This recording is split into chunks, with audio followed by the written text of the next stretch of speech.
நல்லது விரும்ப முருகானந்தன் பாருங்கள்.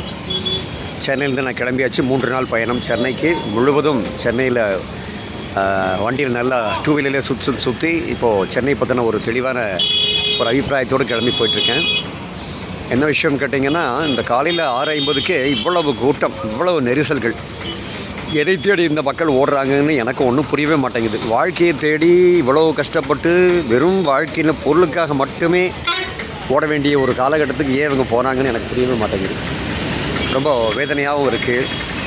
எதையுமே அனுபவிக்க முடியாமல், ரசிக்க முடியாமல், சம்பாதிக்கணும், அதுக்கு தான் ஓடணும், வாழணும் அப்படிங்கிற மாதிரியான ஒரு குறுகிய மனோபாவத்துக்குள்ளே போன மாதிரியான ஒரு எண்ணம் வந்து சேருது எனக்கு. ஆமாம், ஏன்னா ரசிக்கிறதுக்கா இவங்களுக்கு நேரமே இல்லை. எதை ரசிக்கிறதுன்னு கூட அவங்களுக்கு தெரியல. முதல்ல நகரம் முழுவதும் பார்த்தோம்னா ஒரே இறைச்சல்கள், பிளாஸ்டிக் கழிவுகள், குப்பைகள்.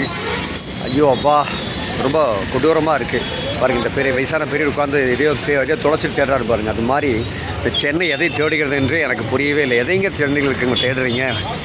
பொருள் சம்பாதிக்கணும்னா ரொம்ப சந்தோஷமாக, நிம்மதியாக, குறைந்த பணத்திலே நல்லபடியாக வாழ்க்கை வாழலாமே. இவ்வளவு தூரம் இங்கே சிரமப்பட்டு, இடிபட்டு, மிதிபட்டு, போட்டு அமுத்தி, எந்திரிக்க முடியாமல் எந்திரிச்சு, தூங்க முடியாமல் தூங்கி, வேலை செய்ய முடியாமல் வேலை செஞ்சு, அடடடா என்ன சென்னை மக்களே, ஆண்டவா, வாழ்க்கையை வாழணுங்க. ரொம்ப கஷ்டமாக இருக்குது.